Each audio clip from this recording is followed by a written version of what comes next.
Alright, what's going on guys? T Torres back here for another video. So in today's video we are going to be installing the man-in-the-box Fender Eliminator Kit for the Honda Navi, as well as we're going to be installing new turn signals for the front and the rear. So I'll show you here. Oh, also, if you missed the video on me winning the 1979 Trail 90, I'll pop a card up on the screen. You can click that video. Go check it out. More to come on that bike in future videos. So here we have their Fender Eliminator Kit, and then one of the cool thing is these Bike Master turn signals. You can actually change the color of the turn signal.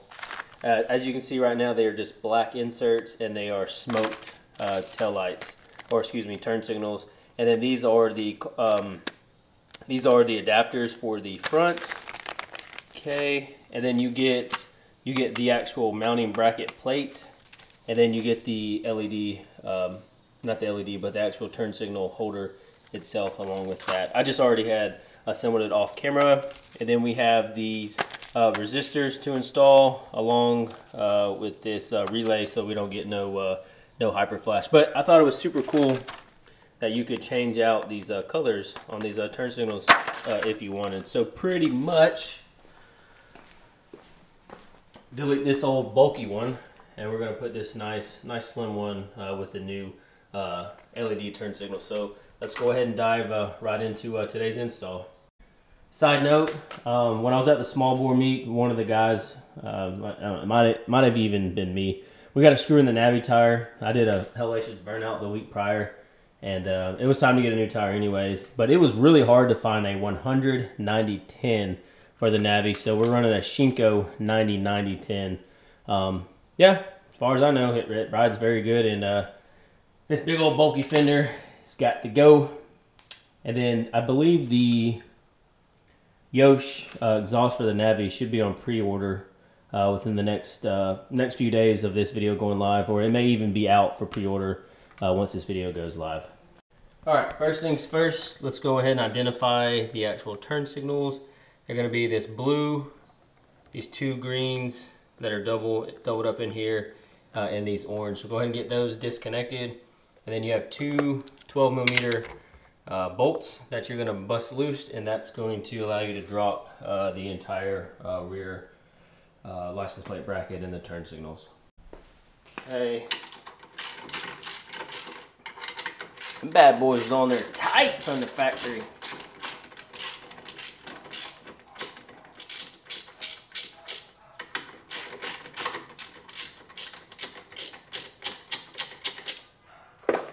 It was in there good and tight.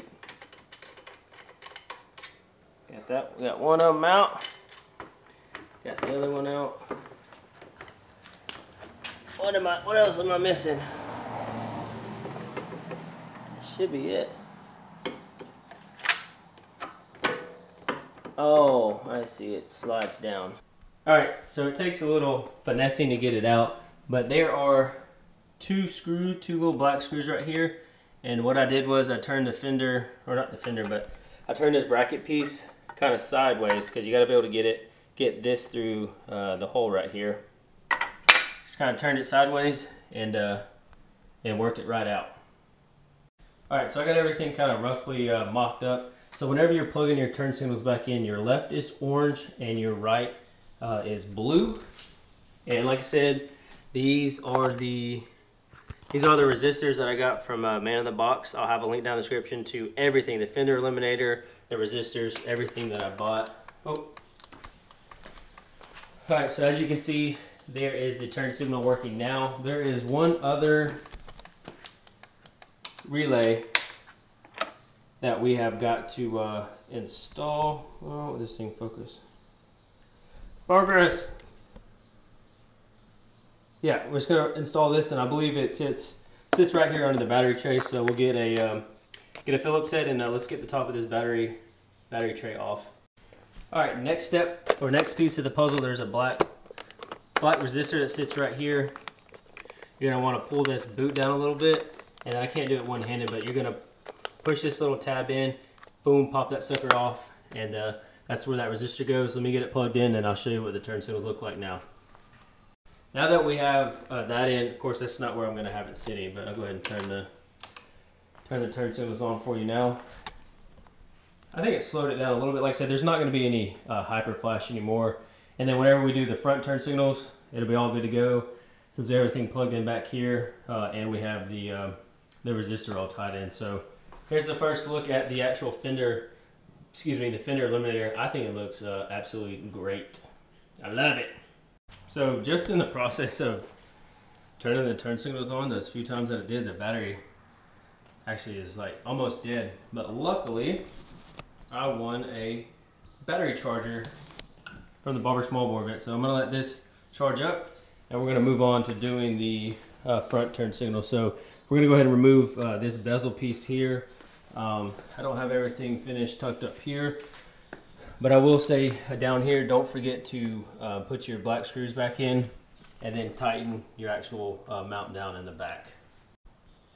All right, so in order to remove the headlight, you need to remove the screw here. There's one here, and then obviously on the opposite side, one there. Okay, and then there's one down there.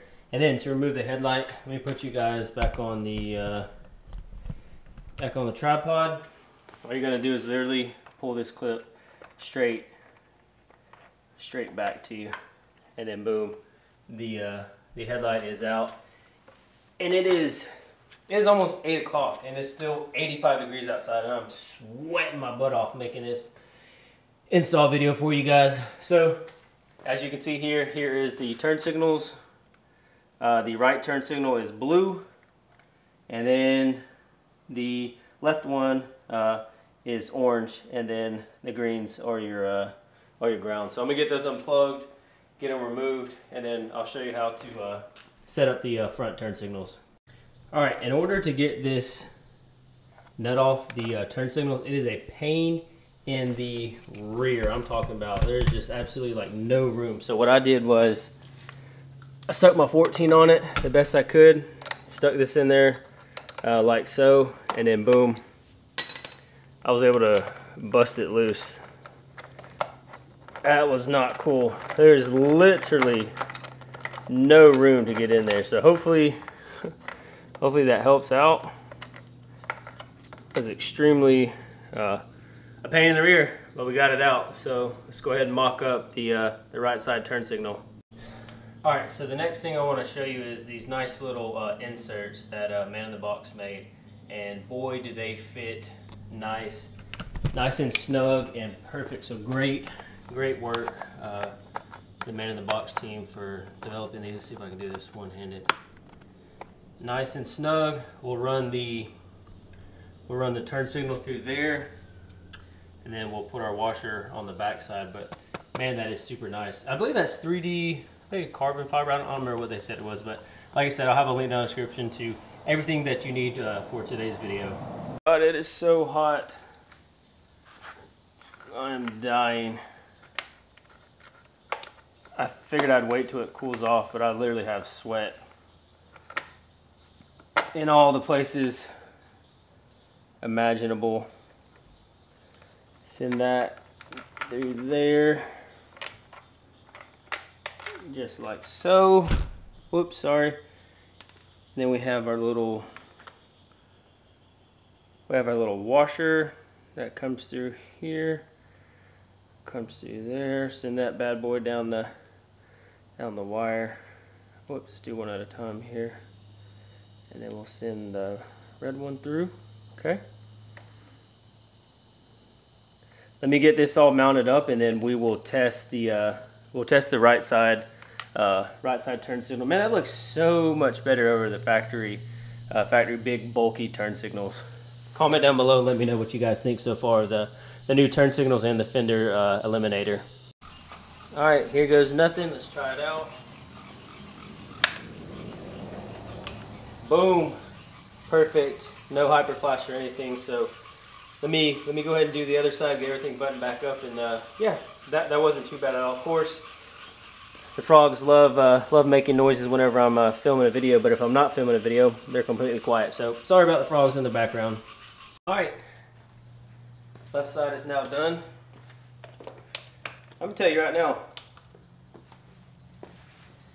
doing the front turn signals is no fun, especially to get them off. Like I said, it's a 14. Then I use like another 13 to get it broke loose, and then to tighten the new ones on, it is a 13 millimeter. Like I said, you kind of got to go in there cockeyed and what have you, but it's done. So let me get everything buttoned back up, all the wires nice and zip tied, and I'll do that in the back. Put the battery cover back on, and then yeah, we'll pull her out and see what she looks like. At night. All right, just got everything finished, buttoned up, zip tied all that up.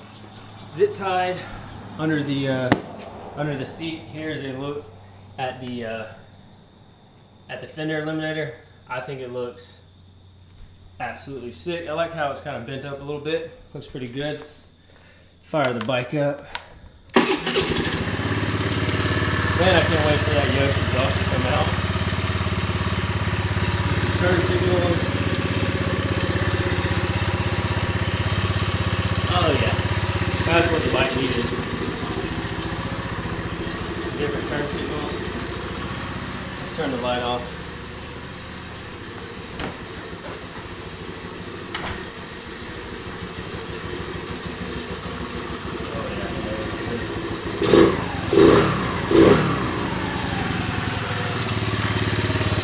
I think that looks good. Comment down below and let me know what you guys think about the Man in the Box Fender Eliminator along with their turn signal kit. Make it right. It turned out good. We got 290 miles on the Navi. Shoo!